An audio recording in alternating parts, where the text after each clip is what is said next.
Manx Radio's Update with Christian Jones.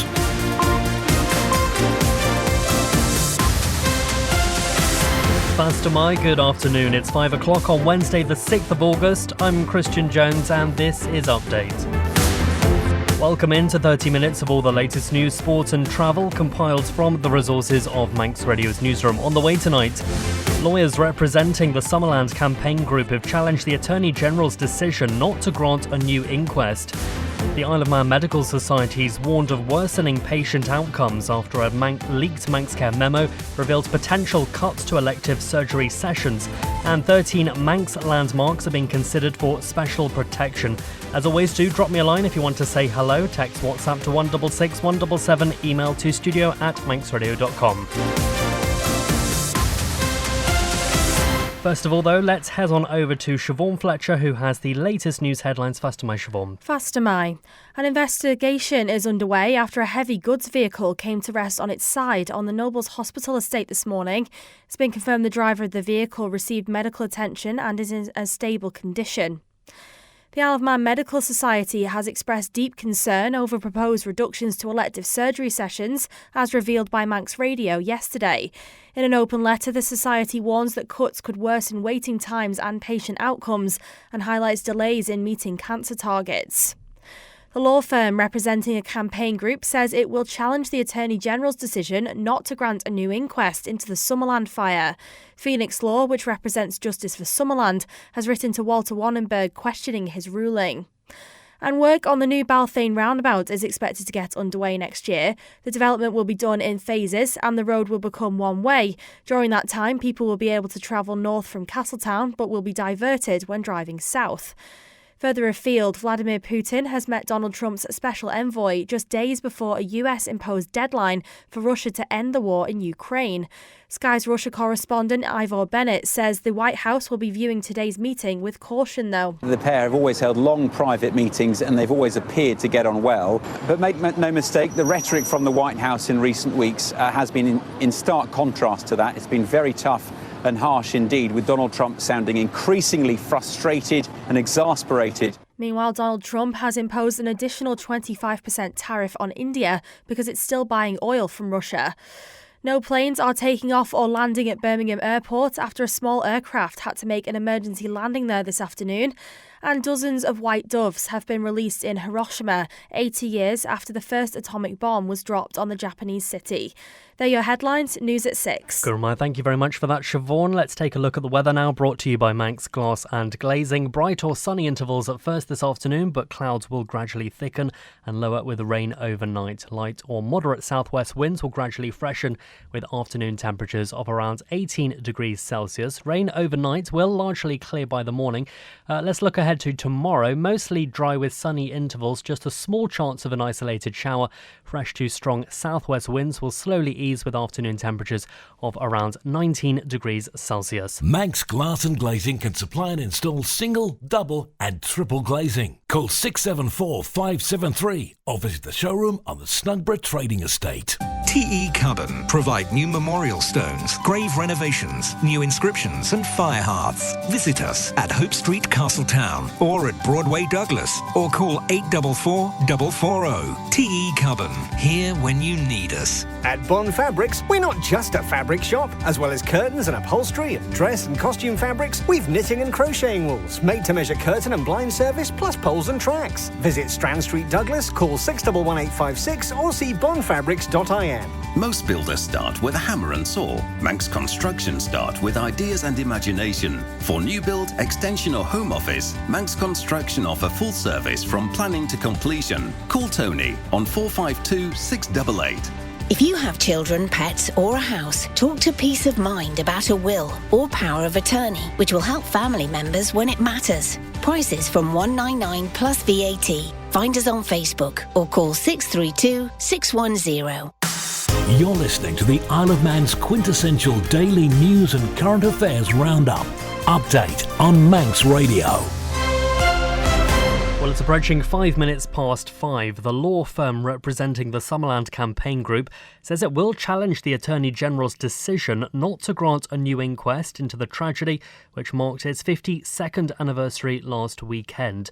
Phoenix Law, which represents Justice for Summerland, has written to Walter Wannenberg questioning his ruling, as Amy Griffiths reports. Phoenix Law describes the 28-page letter as pre-action protocol ahead of lodging a petition of doliance challenging the decision. In the correspondence, the firm says the unimaginable loss suffered by the loved ones of the 50 people who died in the fire is aggravated by the sense of injustice they feel, describing the original inquest as bland and uninformative. It argues the Attorney General's decision in May applied the wrong legal test by adopting English and Welsh law, imposing a high threshold for ordering fresh inquests. Phoenix Law also says Mr. Wannenberg misinterpreted the meaning of misadventure, the verdict the campaign group is seeking to overturn. A failure to give proper consideration to the advancement of forensic science has also been highlighted, along with concerns that the decision contravenes the state's obligation to investigate when new evidence arises under the European Convention on Human Rights. On the misadventure verdict, the letter goes on to say no reasonable human being could possibly deduce that merely attending the leisure complex posed a foreseeable risk of death. The legal team says it will issue judicial review proceedings in the High Court if it does not receive a response by 5 o'clock next Monday. Mr. Wannenberg previously found there was not enough new evidence to justify a fresh inquest into the deaths of the 50 people who lost their lives in the 1973 fire. The Isle of Man government's confirmed the letter has been received and is being considered. Amy Griffiths with that report. Now, the Isle of Man Medical Society has raised fresh concerns over planned reductions to elective surgery sessions, as revealed by Manx Radio yesterday. Simon Richardson joins us now. First of all, Simon, just tell us what the Society is saying. First of all, Christian, the Medical Society has written an open letter warning that the proposed cuts set to take effect from November next year could increase waiting times and have a negative impact on patient outcomes. They're particularly concerned about cancer care, noting that compliance with the 62-day referral to treatment standard was just 44% in December last year, and the 28-day diagnosis standard stood at 64%. So what does Manx Care say in response to those concerns? Well, Manx Care has responded by stressing there'll be no reduction in the number of planned patients going through surgical theatres. It clarifies that any reduction in electives activity does not mean fewer patients treated, but refers to the number of theatre sessions available, each session typically being a 4-hour block. The Health Service points out that operating theatre use is among the most expensive areas in hospital care, costing around 25 pence per minute. So that equates to around £1,500 per hour. Well, what's the reasoning behind these changes if not to cut care? Well, Manx Care says its focus is on increasing productivity, putting more patients through each session wherever possible, to reduce spending while still maintaining or even improving service delivery. It also emphasises, Christian, that this is a localised measure within the critical care, theatres, anaesthetics and surgery care group, not a change to the overall Manx Care budget. It also adds that savings made in other parts of the organisation will help protect patient-facing services. OK, and I understand the Health Minister wrote to all Tynwald members yesterday after Manx Radio published that memo. Do we know what that was about? Indeed, in her email she explains that sessions affected were in addition to the agreed workload for this year. She says no formal change process was required and that Manx Care will continue to deliver all the services promised in its current agreement. However, it's worth noting that Manx Care is already forecasting a £5.7 million overspend, up from £2 million in May. Simon Richardson, thank you for bringing us up to date. You're listening to the Isle of Man's quintessential daily news and current affairs roundup. Update on Manx Radio. Now, the government wants you to know your views on the island's strategic plan. The consultation has been launched this week, which will guide land use and development, ensure sustainability and help shape what the Isle of Man will look like in the future. It's hoped the plan will last through till 2041. Minister for the Cabinet Office David Ashford has told Manx Radio that although the plan was first mentioned 2 years ago, it's still in the really early stages of being formulated and has been unchanged since 2007. Strategic plans take a very long time. It's they are around for a very long time, so it's important are done properly. Will this then tackle the housing shortage that we have on the island?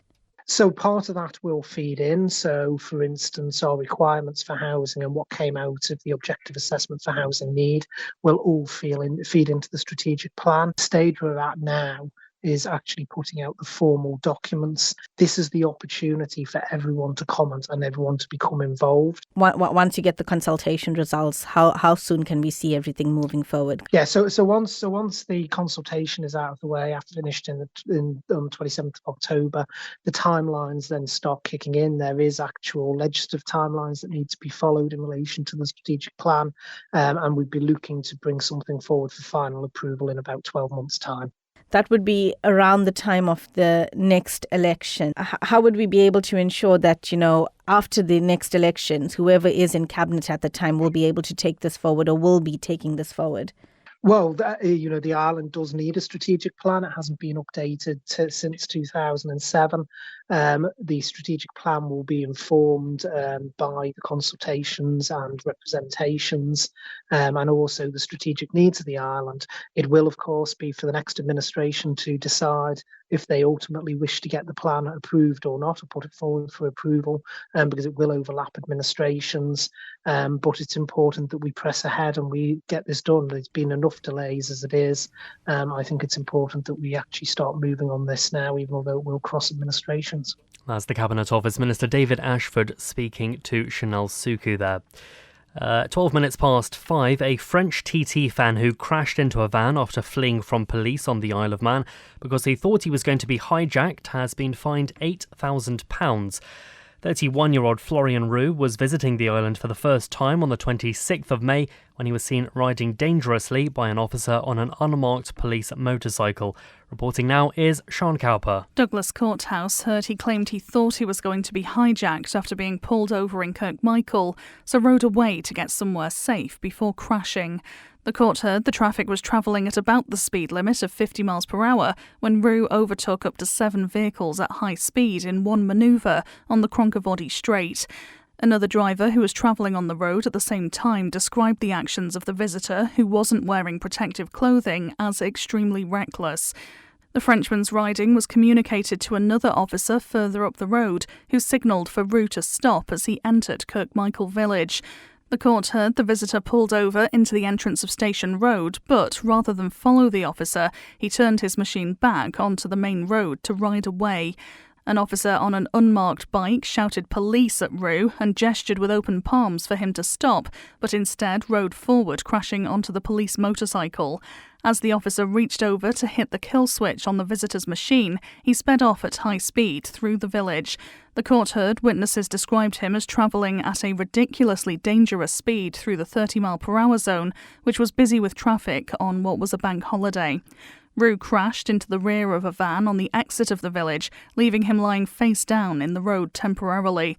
The court heard he failed a roadside breathalyser, but subsequent blood tests found he was just under the legal limit for alcohol.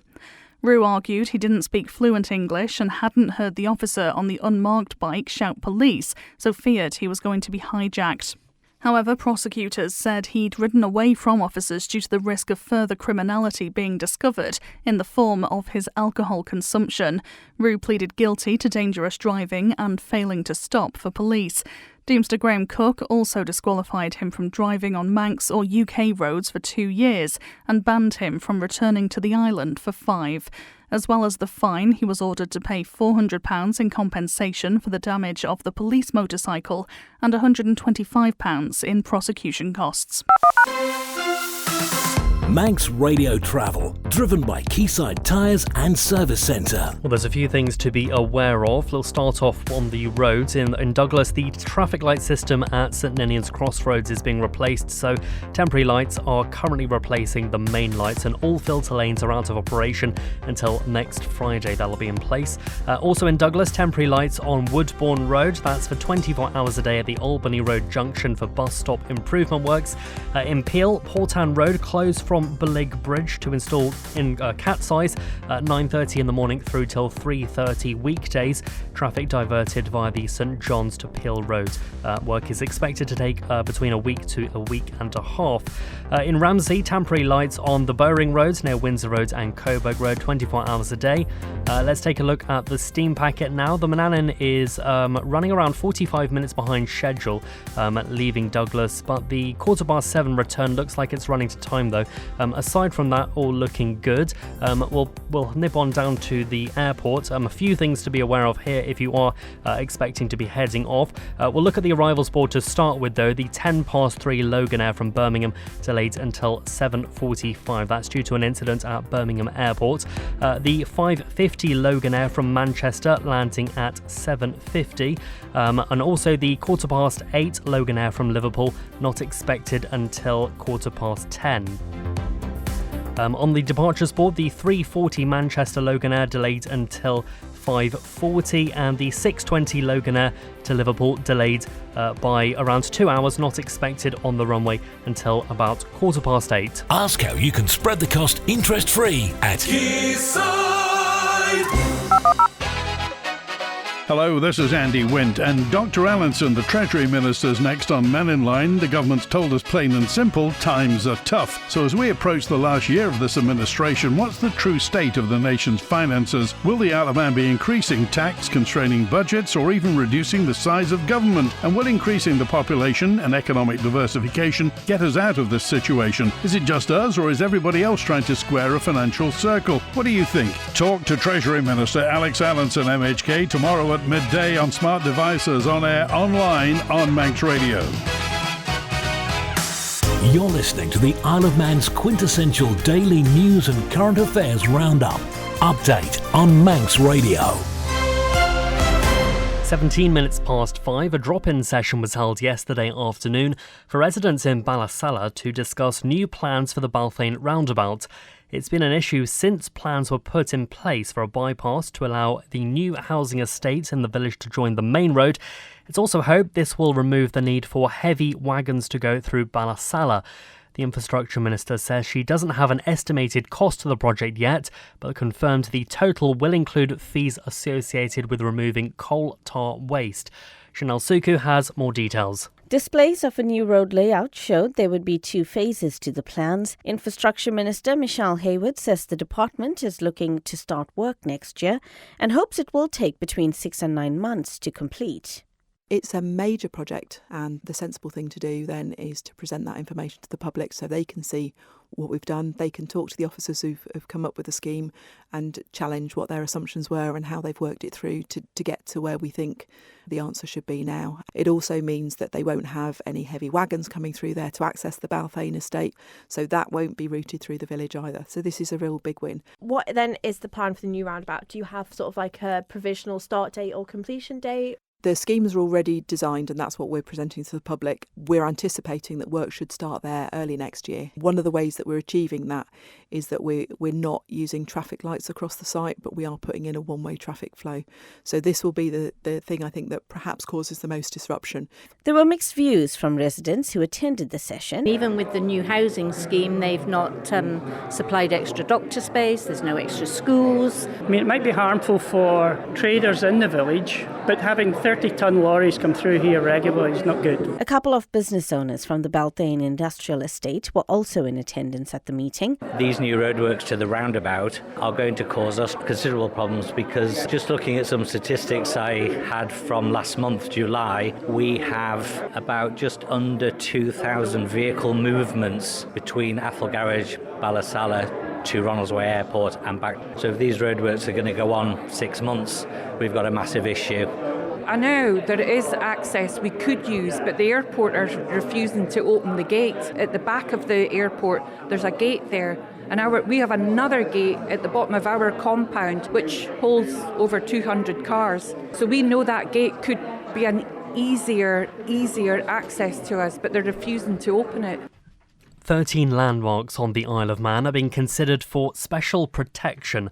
Rob Pritchard has more details. Proposal to register notices, or PRNs, were issued for the locations last month by the Department of Environment, Food and Agriculture. Should registrations get the green light, the sites will be legally protected from demolition or alteration of their character unless registered building consent is approved. The sites being considered for protection are Legislative Chambers in Douglas, the Royal Chapel at St John's, former School of Art in Douglas, now Kensington Arts, former Peel Railway Station, now part of the House of Manannan, Kirkmichael Fire Station, the former railway station, Douglas Railway Station Workshops, Douglas Railway Station Signal Box, Monksbridge in Maloo, Groudle Viaduct, Moorsbridge in Laxey, Manx Electric Railway Viaduct, Ballure Manx Electric Railway Viaduct and the Stonebridge in Ramsey. DEFRA Minister Claire Barber says these proposals reflect the depth and diversity of the island's built heritage, from the grandeur of the legislative chambers to the engineering legacy of our historic railways. Registration plays an important role in recognising and preserving the character of our communities, and we welcome feedback from the public as part of this process. A public consultation is now underway and runs until Friday the 15th of August for members of the public and interested parties to share their views on the matter. Anyone wishing to take part in the consultation can do so by emailing buildingconservation@gov.im or via post to Senior Registered Buildings Officer, Planning and Building Control Directorate, Murray House, Mount Havelock, Douglas, Isle of Man, IM1 2SF. Rob Pritchard with that report. 21 minutes past 5 on Manx Radio's Update. Now, there's just a month left before a Laxey resident heads off to trek the Great Wall of China to raise funds for Alderhay Children's Charity. But before that journey begins, Will Blissett will take on a 35-kilometre stroll on Ramsey Promenade. It's all to raise funds for the hospital, which helped him in 2018 after a near-fatal collision at the age of 14. Speaking ahead of next weekend's event, he's told Manx Radio the trek is his way of showing gratitude for everything they've done. This hospital saved my life. I owe my life to them and I'll be forever indebted, but this is one way that I can give back. I was laying there in a hospital ward seeing possibly thousands of children being treated there and families walking out with a smile on their face after being discharged, and I've witnessed it firsthand. As part of my university degree in my third year, I was able to do a placement module, and I was fortunate enough to self-source a placement on Ward 4A, which is the neurosurgery ward in Alderhay, and I was actually in Ward 4B. Some of the surgeons that I was working alongside and seeing their day-to-day working lives had operated on me and saved my life, and they recognised me all those years later. And I think being able to witness their unwavering commitment to the cause is humbling beyond belief. Now, I understand you've raised about £8,000 or just over £8,000? Yes, at the minute I believe the total is just over £8,300. Soon come 10k. I'd love to reach 10k, and I'd certainly, if I reach 10k, I'd be comfortable. I understand your trip to China, the Great Wall of China, that comes up in September. But in the meantime, you've got some other events that you've got planned in the coming weeks. We're looking to do, let's call it a seaside stroll on Ramsey Promenade, similar to in the way that the Relay for Life works, where you walk for 24 hours. But we're not going to do 24 hours. I'm going to be walking up and down the promenade for 35 kilometres, which is the total distance I will cover in China. Will Blissett speaking ahead of his trek of the Great Wall of China, all to raise funds for Alderhay Children's Charity. Sport up next. Your name's not down, you're not coming. Make Floor Fillers the soundtrack to your Saturday night with me, Chris Quirk. Relive the best nights of your life with dance anthems from the 90s onwards. We'll also be firing up the decks in the studio and going in the mix for 20 minutes of uninterrupted anthems. Whether you're dressed to impress for a night out or vibing at home with friends, Floor Fillers brings you the energy to kickstart your Saturday night from 8 on Manx Radio.